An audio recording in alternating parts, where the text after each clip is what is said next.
Are people still worried about Gordon Hayward? I know I'm not, but Yes. I don't know if you two are. Still worried about Gordon Hayward? All right, let's get into it. But before we get into that, let me tell you about 1in100.co. If you haven't already, that is your place to go and put your name for a raffle to win Celtics tickets, other sporting events, and concerts as well. I did. That's 1in100.co.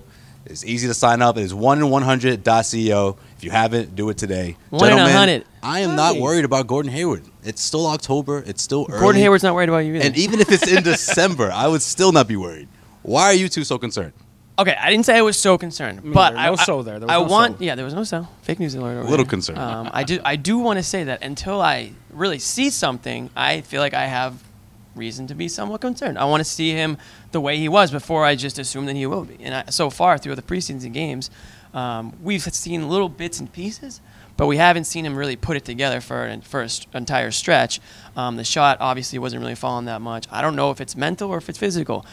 I hope that it's mental, because you hate to see an injury like that really like sort of takes somebody back, you know, a little bit. You know, you see it with knee injuries. You see it from time to time. Players, they just can't make that full recovery. No, I don't think that's Gordon Hayward, but at the same time, I haven't seen otherwise yet. So until then, I'm a little concerned. I could understand the two Hornets games. The Cleveland game, the first one, concerned me quite a bit because he was left without Kyrie. So it was, and you could see Stevens was giving him play. He was trying to get him involved in the offense. They wanted to see him take a lot of shots. We talked about that before. And to me, he just looked like he was at the bottom of the bench. Like, he just looked so out of it and really overwhelmed. And maybe that is mental. You know, we saw that one chase down block. That was against the Hornets, I think. Besides that, we haven't seen much athleticism out of Gordon yet. And like Jimmy, I hope it's just mental. It could be physical too, guys. What about the second surgery? No one's talking about it. Well, I think the fatigue factor is something that you sort of figure out heading into the regular season. But if we're talking about, you know, is he worried, you know, mentally? Absolutely. I mean, he's clearly uncomfortable out there. I think you can tell. But one encouraging sign is the fact, and I feel like a broken record here, but the fact that he's still taking it to the hoop. He's not afraid to jump, like you said. Right. He's jumping out there. He's he's attacking the rim. In traffic. Right. I mean, you want to see that. He's not just settling for jump shots. You know, he's actually going to the hoop, and he's not afraid to go up and go for a dunk or a layup. So that's an encouraging sign. Sure. One thing, excuse me, is oh boy. I know, here it is, and I'll keep it short. But one thing is though that like, Celtics, he's not played with the Celtics at all.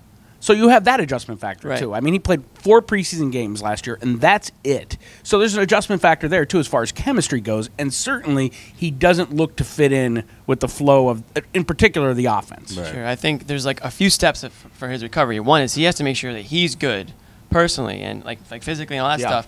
And then he has to work with his teammates, and they have to get like their thing going, their chemistry going. They have to figure out who's going to be, taking this shot, who's going to be driving.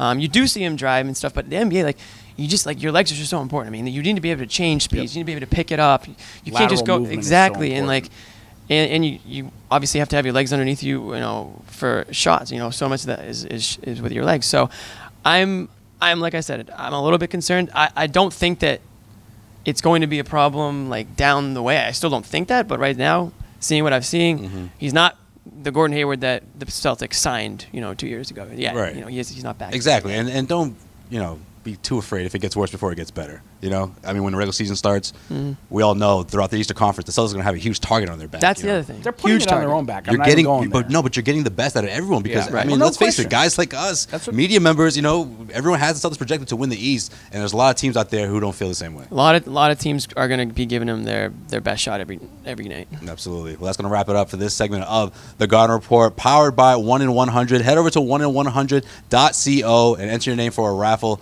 That is 1in100.co, where you can win tickets to all the great concerts and sporting events going on around the city. That's 1in100.co.